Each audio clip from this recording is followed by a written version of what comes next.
For the repair of the SCC 5322 unit by Emerson, the following procedures were necessary.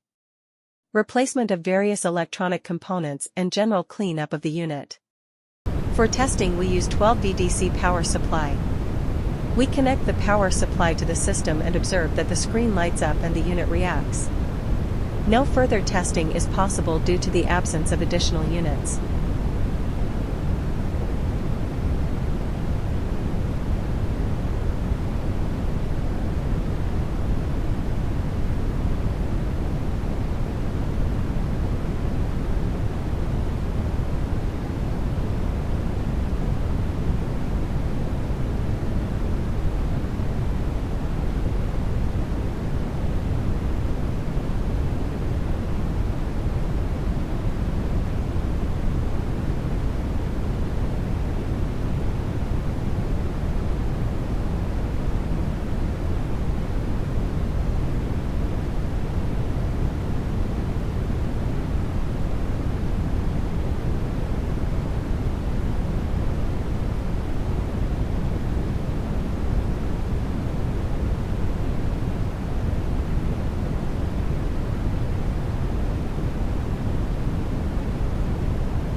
It is now clear that the SCC 5322 unit by Emerson is working successfully and are ready to be delivered to the client.